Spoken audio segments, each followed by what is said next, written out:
so it's me again. And Shelly, if you're listening, I'm going to go home and send you an email this afternoon. But yesterday, one of my dog training clients has a dog with who has had mast cell tumors removed from the dog's body. And we have been talking about wellness solutions. The dog had been eating kibble, and honestly, I can't remember if it was Blue Buffalo, but y'all, Blue Buffalo has two strikes, probably more, but two big ones going on right now. One is a class action lawsuit that says the product contains lead in the product, and I can't even remember the other one. I posted it the other day saying this was a concern for me. Anyway, you're hearing in this Truth About Cancer series about kibble. I changed my dogs a couple of years ago thinking that I could not afford to do so, but I can't afford not to anymore.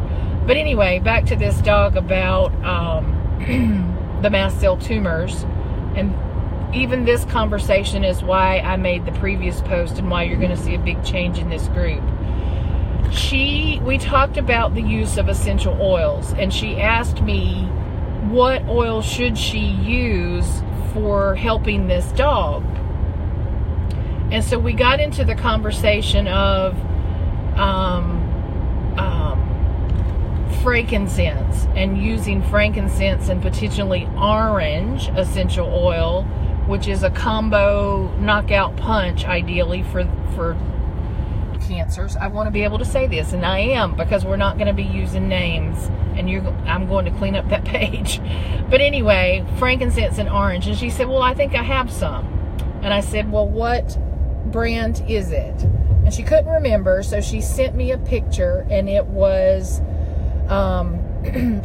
not a great quality product. And I said, you know, you got to read the label, you got to do your research, you got to understand, are these truly essential, are they truly authentic? Because it's a fact, y'all, the FDA does not oversee purity and quality of the product. And literally, if there was ever any pure essential oil in the bottle, they can call it pure, and even though it's got other things in it. So she sent me the picture of her brand of frankincense, and I did a little research. The bottle reads that it is for external use only. Well, we know that some frankincense brands have been approved to be ingestible. So this one is not. But on a further research, this oil and the bottle reads 100% pure. But it's not ingestible. But the further research, when you go look it up, says this particular brand's oil comes pre-blended with grapeseed oil. That the bottle is frankincense and grapeseed oil.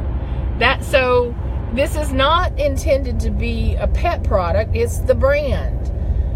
It has grapeseed oil in it. Well, how many of you, raise your hand, wave at me, thumbs up, something, know that grapes are toxic to dogs?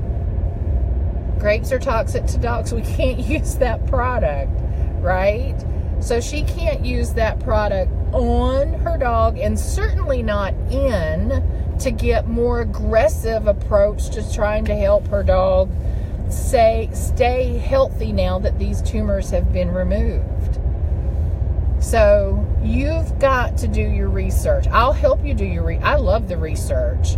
If you are not sure, ask me. I'll start making phone calls and digging in and going and reading the reference materials that I have. But you got to know. You got to know, and you got to do your homework.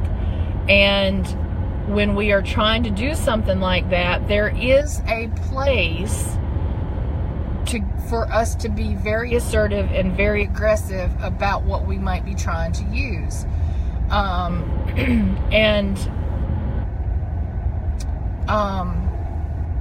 forgot what I was going to say.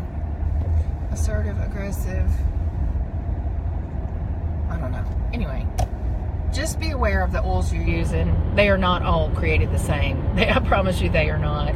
So, and if you find that it's got a toxin in it to your dog, you gotta know that before you start even dribbling it on the external, or even therapeutically, aroma. This particular one probably would not be very beneficial aromatically because it's got grapeseed oil in it. When we put something in a diffuser, we don't want it to reduce the intensity of the original oil. That's not why they're blended. So yeah, I'm a little fired up about that this afternoon, and we're going to get her on a good path to using better quality oils that her dog can actually take internally where appropriate. I'm going to come back later. It might not be today, but we're going to talk about why there's a difference of topical versus aromatic versus ingestible. You hear the argument often that oil reaches every cell in your body just from an inhalation. And while there is validity to that, what's really important is, where is that oil most effective, and for what purpose are we trying to get it to those cells, and where does it originate its use in the body? So we'll talk a little bit about more of that later. But the purpose of this was to tell you, read your label, do a little bit of investigative research, especially before you start using it with your animals. And if you're trying to treat an illness, if you're trying to work on or support an illness or a disease, then you really need to know the quality of what you're working with. So, peace out. Have a good afternoon. Let me know if you have any questions.